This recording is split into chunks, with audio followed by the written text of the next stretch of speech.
Thokozani, ke Otata, Khosatsana ya Barakile. I'm coming to you with another energy forecast for the week. Remember to set your intentions for the reading and take what resonates and leave what doesn't. The first card for the week is the 10 of Wands. It's a 10 of Wands. The Wand suit is about passion, creativity, ambition, and taking action. It's associated with the fire element, and it symbolizes the life force, the inspiration and energy that drives growth, new beginnings, and manifestation of ideas. Looking at the 10 of Wands in particular, when you see it, you know that it's a sign that you are overloaded and carrying excessive burdens, responsibilities, and long-term commitments that are causing exhaustion and stress. So it's a sign that you are overloaded, you're burnt out, or about to go into burnout. You have too many responsibilities on your plate, and these are like your long-term commitments, and they are weighing heavy on you. So you need to basically take stock of what you are carrying and determine what is necessary and what you can put down to the side. Because at the rate that you're going, yes, you can do it. You have the ability to carry this burden. Hence, we find ourselves in the spot you have been carrying this burden. But now, the universe is asking you to prioritize and reevaluate these commitments, The universe is asking you to delegate and collaborate where possible,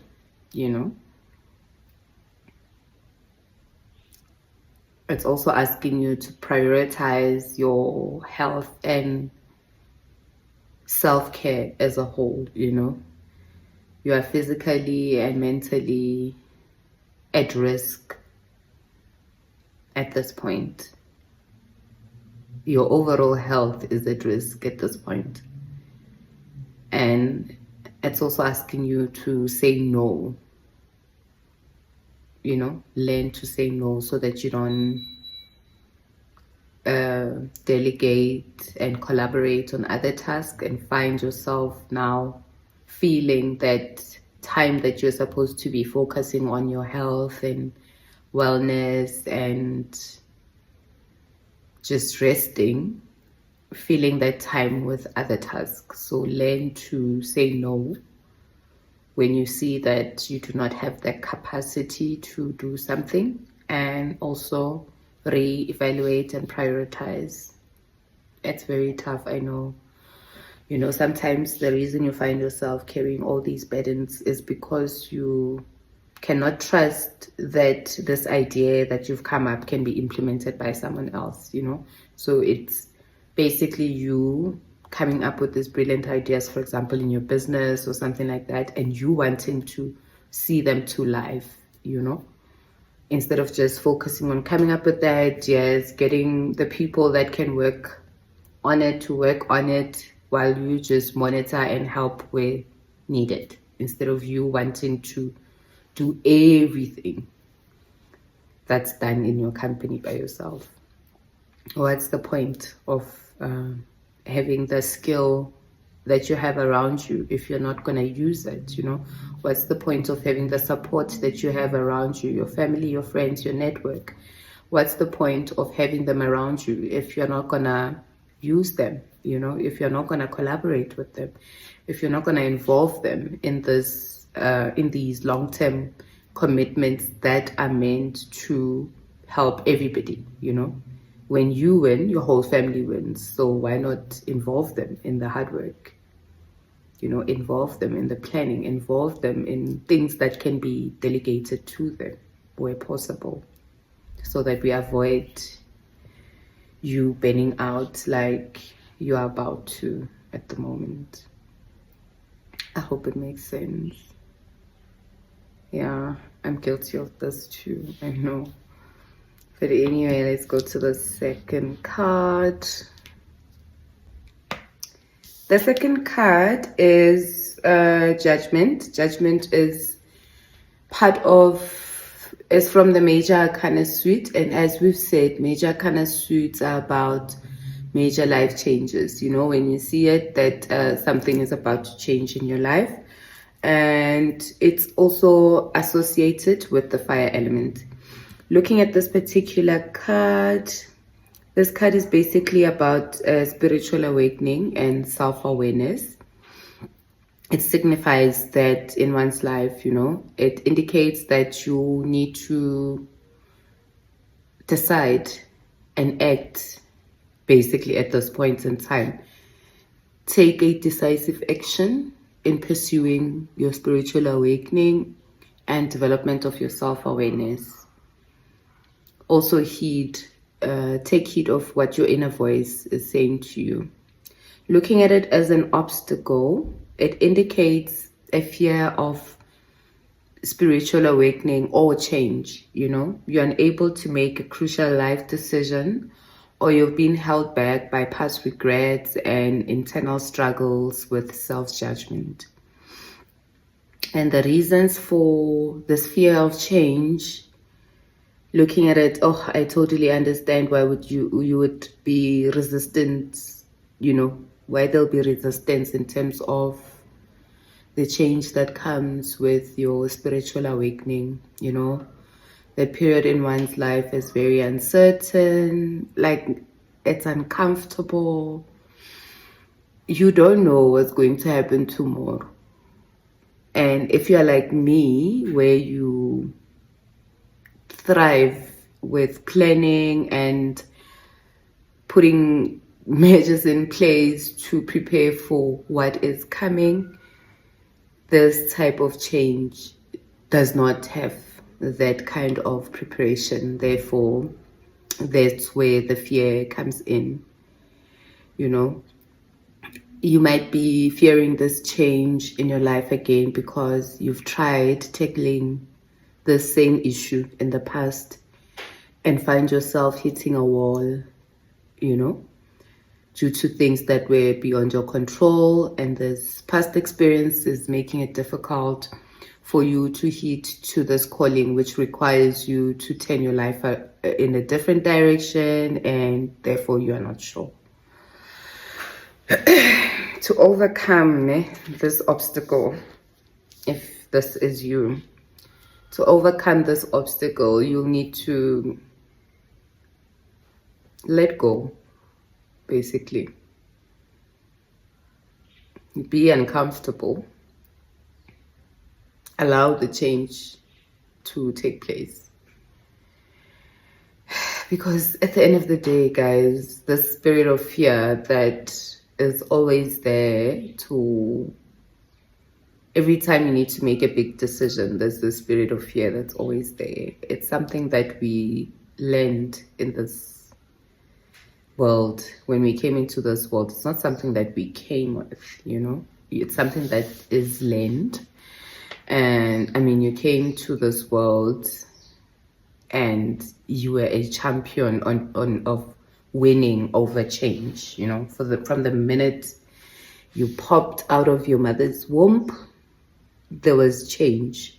You went from living in a dark place to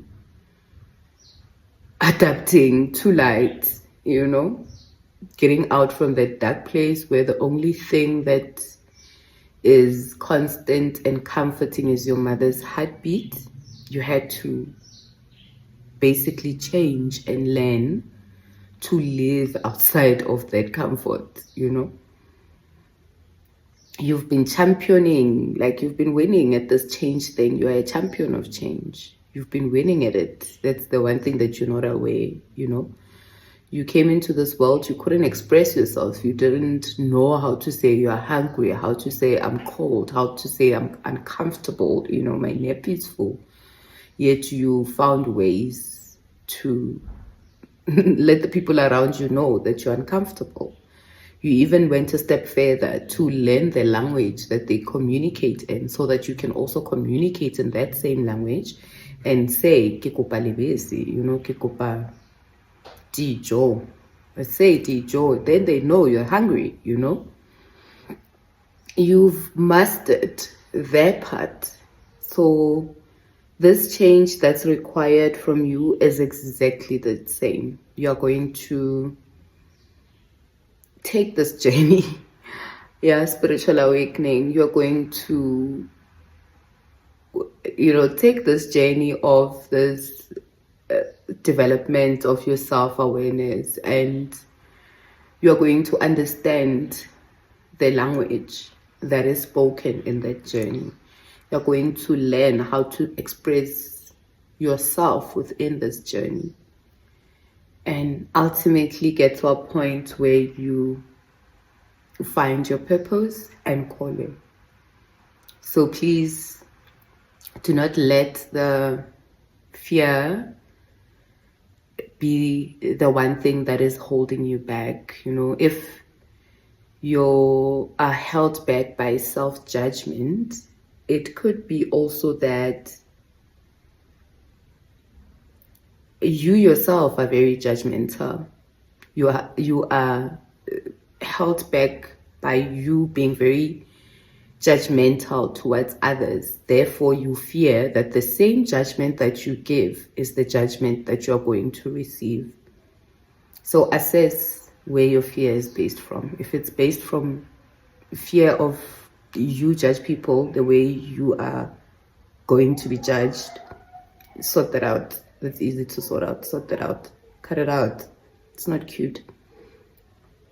If you are held back by fear of the unknown, you have been the champion of winning in terms of fear of what you don't know. You didn't know. Now, when you came into this realm that things are like this, we still didn't know. We still don't know what's going to happen tomorrow. Yes, we plan, but what happens is exactly that. It's life. Life is what happens in between what we plan for and what we ask for. So you can do this. Just trust the same way you trusted when you got to this realm. Pull on that superpower that you pulled on to master all the changes that you've mastered thus far and be where you are today. I hope it makes sense.